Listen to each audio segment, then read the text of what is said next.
সরকারি রান্নাঘর। আমি আজকে আরো একটা দুর্দান্ত অসাধারণ নিয়ে এসেছি গরুর মাংসের স্বামী কাবাব। যে আসেন কথা না বাড়িয়ে মূল রেসিপিতে চলে যায়। আমার এখানে দেখতে পাচ্ছেন গরুর মাংস। যে মাংসগুলো নেওয়া হয়েছে এখানে হাড্ডি ছাড়াই মাংস নেবেন। আমি এখানে বুটের ডাল প্রায় 1 ঘন্টা গরম পানিতে ভিজিয়ে রেখেছিলাম। আর এটা প্রেসার কুকারে সিদ্ধ করব। বুটের ডাল সিদ্ধ হতে প্রায় অনেক সময় লাগে। আমি এই সময় মাংসগুলো দিয়ে দিলাম, আদা কুচি দিলাম, এখানে আমি রসুন কুচি ব্যবহার করব, হলুদের গুঁড়া 1/2 চা চামচ ব্যবহার করেছি এবং মরিচের গুঁড়া 1/2 চা চামচ আর লবণ এখানে 1/2 চা চামচ ব্যবহার করলাম।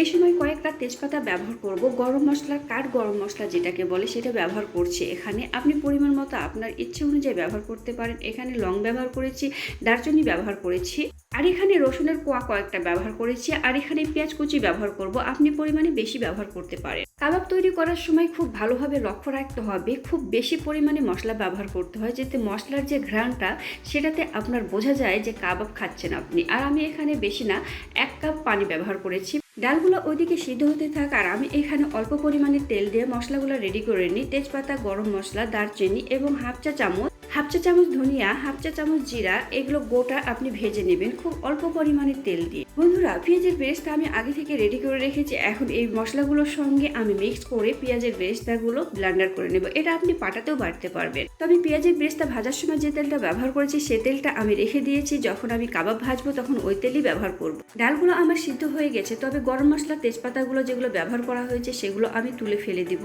নয়তো দাঁতে পড়বে এবং অনেকজনের সেটা অপছন্দ। ডালগুলো যখন ব্লেন্ডার করবেন তখন চামচ দিয়ে এইভাবে আমি যেভাবে উল্টে দিচ্ছি সেভাবেই দিবেন, তা নয়তো তলে লেগে গেছে। এবং আমি এখানে পাউরুটি ব্যবহার করেছি। আমাকে ফলো করে যদি আমার রেসিপিটা তৈরি করেন তাহলে লক্ষ্য করেন আমি কিভাবে পাউরুটিগুলো দিলাম। এবং এ সময় আমি একটা ডিম ব্যবহার করব।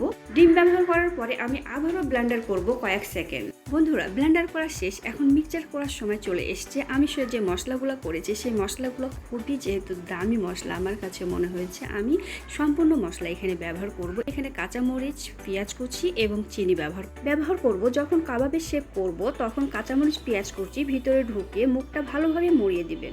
একটা ক্ষেত্রে আপনি লক্ষ্য রাখবেন, যদি ডোটা নরম হয়ে যায় আপনার হাতে লেগে যাবে। এ সময় আপনি তেল ব্যবহার করবেন, তাহলে যখন শেপ করবেন হাতে লেগে যাবে না। আর সাইজটা আপনি কত বড় করবেন সেটা আপনার উপরে নির্ভর করবে। আপনি ছোট সাইজ করতে পারেন, বড় সাইজও করতে পারেন। আমি ডোটা নরম হওয়ার ক্ষেত্রে বলতেছি আমি বিস্কুটের গুঁড়া ব্যবহার করেছি। যদি ডোটা নরম হয়ে যায় আপনি বিস্কুটের গুঁড়া ব্যবহার করতে পারেন। আমি চকলেট বিস্কুট ব্যবহার করেছি, আপনি যে কোনো বিস্কুটের ফ্লেভার ব্যবহার করতে পারেন।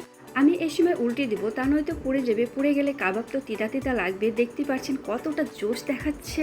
আপনারা ডিপ ফ্রিজে এভাবে সঞ্চয় করতে পারেন, তবে এয়ারটাইট একটা কন্টেনারের ভিতরে রেখে দিবেন। যে কোনো সময় একটা গেস্ট আসলে দুটো বের করে ভাজতে পারবেন। ভিডিওটি আমি শেষ করার আগে শুধু বলবো, আপনারা যারা আমার চ্যানেলে নতুন তারা আমাকে সাবস্ক্রাইব করতে ভুলবেন না। বেল আইকন বাটনে প্রেস করবেন যেন আমি ভিডিও ছাড়ার সঙ্গে সঙ্গে নোটিফিকেশন পেয়ে যান। আর ভিডিওটি ভালো লাগলে লাইক, কমেন্ট, শেয়ার করুন। আর আমার জন্য দোয়া করবেন। আপনারা ভালো থাকবেন। সেই পর্যন্ত আসসালামু আলাইকুম, খোদা হাফেজ।